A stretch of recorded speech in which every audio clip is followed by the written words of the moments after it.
എല്ലാവർക്കും നമസ്കാരം. ഇന്ന് നമ്മൾ റിവ്യൂ ചെയ്യുന്നത് 2025 ഇറങ്ങിയ എ മൈൻക്രാഫ്റ്റ് മൂവി എന്ന ഫാൻറ്റസി അഡ്വഞ്ചർ കോമഡി സിനിമയാണ്. ഇതൊരു ഗെയിമിനെ ബേസ് ചെയ്തിട്ടുള്ളൊരു സിനിമയാണ്. മൈൻക്രാഫ്റ്റ് എന്ന് പറഞ്ഞൊരു വേൾഡ് വൈഡ് ഫേമസ് ഒരു ഗെയിമുണ്ട്, അത് ബേസ് ചെയ്തിട്ടുള്ള സിനിമയാണ്. ഇത് ഡയറക്റ്റ് ചെയ്തിരിക്കുന്നത് ജാരഡ് ഹെസ് ആണ്.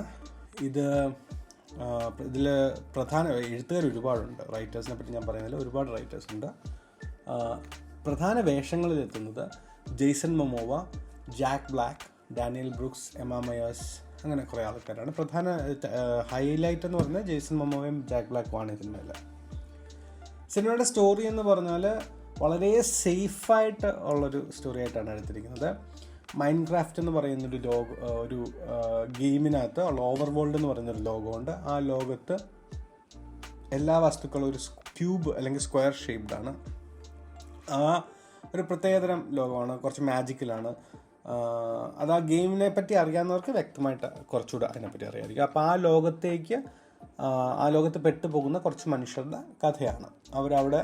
അവിടുന്ന് തിരിച്ചു വരാൻ ശ്രമിക്കുന്നതും ആ ലോകത്തെ ചില പ്രശ്നങ്ങൾ പരിഹരിക്കാൻ ശ്രമിക്കുന്നതുമാണ് ബേസിക് സ്റ്റോറി. വളരെ കോമിക്കലായിട്ട് എടുത്തിരിക്കുന്ന ഒരു കാർട്ടൂണിയായിട്ട് എടുത്തിരിക്കുന്ന ഒരു സിനിമയാണ്.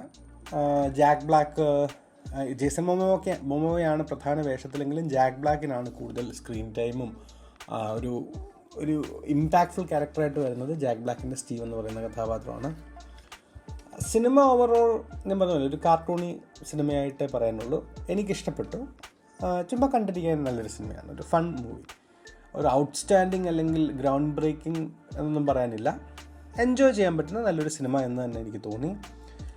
കുട്ടികൾക്കൊക്കെ കാണാൻ പറ്റും, പക്ഷേ ചില സീൻസിൽ കുറച്ച് ഡാർക്കായിട്ടുണ്ട്. ഇപ്പം കില്ലിങ്ങും ഒക്കെ ഉള്ളതാണ്. അപ്പോൾ കൊച്ചു കുട്ടികൾക്ക് ചിലപ്പം അത്ര ഇഷ്ടപ്പെടുന്ന എല്ലാവരും കാണാൻ പാടുണ്ടോ എന്ന് എനിക്കറിയില്ല. ഒരു 10 വയസ്സൊക്കെയുള്ള കുട്ടികൾക്ക് കൊണ്ടുപോയി കാണിച്ചാൽ കുഴപ്പമില്ലാത്ത സിനിമയാണെന്നാണ് എനിക്ക് തോന്നിയത്. മാതാപിതാക്കൾക്കും എൻജോയ് ചെയ്യാനുള്ളതുണ്ട്. പിന്നെ കുറേ ക്ലീഷയും കാര്യങ്ങളൊക്കെ ഒരു എബോവ് ആവറേജ് പടം ആയിട്ടാണ് എനിക്ക് തോന്നിയത്. കണ്ടു നോക്കുക, നിങ്ങൾക്ക് ഇഷ്ടപ്പെട്ടാൽ അത് അറിയിക്കുക. സ്പോയിലേഴ്സിലോട്ട് കടക്കുന്നതിന് മുമ്പ് എല്ലാവർക്കും, എല്ലാ ഓഡിയൻസിനും എനിക്കൊരു വളരെ താങ്ക്സ് പറയണം. നല്ല രീതിയിൽ ചാനൽ ഗ്രോ ചെയ്യുന്നുണ്ട്. ഞാൻ ഇത്രയും എക്സ്പെക്റ്റ് ചെയ്തില്ലായിരുന്നു. So thank you for that. ഇനിയും കൂടുതൽ സപ്പോർട്ട് ചെയ്യുമെന്ന് വിശ്വസിക്കുന്നു. ലൈക്കും ഷെയറും സബ്സ്ക്രൈബും ദ ഡ്രിൽ, അങ്ങനത്തെ എല്ലാ കാര്യങ്ങളും ചെയ്ത് ഹെൽപ്പ് ചെയ്യാമെന്ന് വിശ്വസിക്കുന്നു. Thank you again.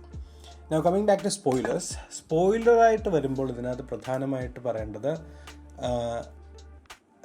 അങ്ങനെ പ്രത്യേകിച്ച് കഥയിലൊന്നും പറയാനില്ല. ഇവർ ആ മൈൻക്രാഫ്റ്റിൻ്റെ ഓവർ വേൾഡ് എന്ന് പറയുന്ന ലോകത്ത് പെട്ടുപോവുകയും അവിടുന്ന് വേറൊരു ഈവിൾ ലോകത്തു നിന്ന് മാൽഗോഷ എന്നും പറഞ്ഞൊരു ഈവിൾ സ്ത്രീ വന്ന് ഇവരെ ഈ ലോകം കീഴടക്കാൻ നോക്കുന്നതുമാണ് കഥ. അപ്പോൾ അവരെ തോൽപ്പിക്കാൻ ഈ കഥാപാത്രങ്ങൾ ശ്രമിക്കുന്നതും ഒക്കെ വരുമ്പോൾ ഓവറോൾ എന്താ പറയണ്ടേ, സിനിമ പ്രത്യേകിച്ച് അങ്ങനെ നമുക്ക് ഇതിനെപ്പറ്റി എടുത്ത് പറയാനല്ല. ഒരു കാർട്ടൂൺ കണ്ട ഫീലായിരുന്നു ഇറങ്ങിക്കഴിഞ്ഞപ്പം. എനിക്ക് ഒരു പ്രശ്നമുള്ളത്, ഇതിനകത്ത് ജെയ്സൺ മൊമോവയുടെ കഥാപാത്രം അതൊരു പൊട്ടനായിട്ടാണ് കാണിച്ചേക്കുന്നത്. അപ്പോൾ അത് തുടക്കം തൊട്ട് നമുക്ക് ഇങ്ങനെ വിഷമം വരുന്നില്ലെങ്കിൽ, എനിക്ക് ഭയങ്കര ഇഷ്ടമുള്ളൊരു നടനാണ് ജെയ്സൺ മൊമോവ. അപ്പോൾ അദ്ദേഹത്തിന് ഇങ്ങനെ പൊട്ടനായിട്ടൊരു വിവരമില്ലാത്തൊരു കിഴങ്ങൻ എന്ന രീതിയിൽ ഇങ്ങനെ കാണിച്ച് പക്ഷെ അവസാനം വരുമ്പം അദ്ദേഹം അത്ര പൊട്ടനല്ല, അദ്ദേഹത്തിന് അതെല്ലാം തിരിച്ചറിവുണ്ട് എന്ന് കാണിക്കുന്നൊരു സീനുണ്ട്. അതെനിക്ക് ശരിക്കും ഇഷ്ടപ്പെട്ടു. പിന്നെ അദ്ദേഹം സാക്രിഫൈസ് ചെയ്ത് മരിക്കുന്നത് കാണിക്കുന്നുണ്ട്, അതും കൊള്ളായിരുന്നു. പക്ഷേ അത് കഴിഞ്ഞ് കഴിഞ്ഞാൽ തിരിച്ചു വരുന്നതൊക്കെ കണ്ടാൽ വളരെ ഓബിയസ് ആണ്. അത് എങ്ങനെ തിരിച്ചു വരുന്നതൊക്കെ കാണിക്കുമ്പം മറ്റേ വാട്ടർ ബബിൾ എങ്ങാണ്ട് യൂസ് ചെയ്താൽ രക്ഷപ്പെട്ടെന്നൊക്കെ പറയുന്നത്, I mean you could have written that better. Overall VFX ഒക്കെ കൊള്ളാം. ജാക്ക് ബ്ലാക്കിൻ്റെ ക്യാരക്ടർ എല്ലാവരും പറയുന്നു അത് ജാക്ക് ബ്ലാക്കായിട്ട് തന്നെ അഭിനയിച്ചിട്ടുള്ളൂ, അല്ലാതെ വലിയ ക്രിയേറ്റീവായിട്ടുള്ള കഥാപാത്രമല്ല എന്ന്.